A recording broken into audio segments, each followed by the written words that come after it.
guys! Welcome again sa Tech Express channel.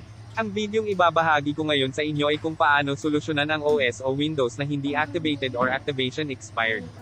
Kagaya ng makikita nyo sa screen sa tuwing kayo ay magbabukas ng computer ay ganyan ang lumalabas. Activate now or ask me later. At sa ibaba may Windows not genuine, ibig sabihin niya na pirata kayo.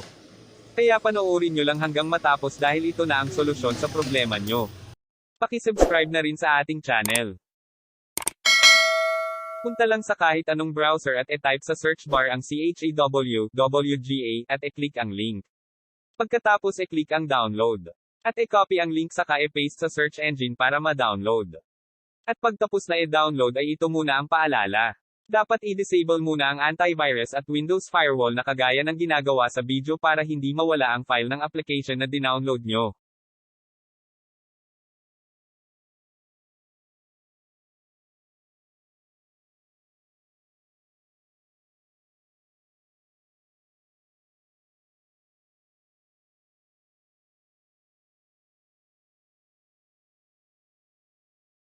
At pag nagawa nyo na, ay punta na sa file na dinownload nyo at i-extract ang file.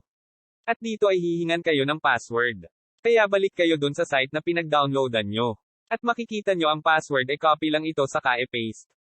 Ngayon pwede nyo na ma-extract ang file at i-save sa desktop para madali nyong makita. Saka i-open ang file na CHEW.WGA.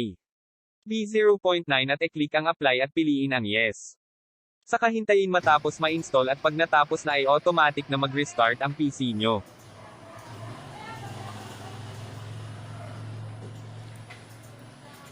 Mapapansin nyo na wala na yung lumalabas na ask me later. Or activate now. Tuloy-tuloy na kayo sa Windows nyo. Okay na ang PC nyo kaya kung nakatulong sa inyo ay mag-subscribe sa ating channel at paki-share na rin sa iba. Salamat sa panunood.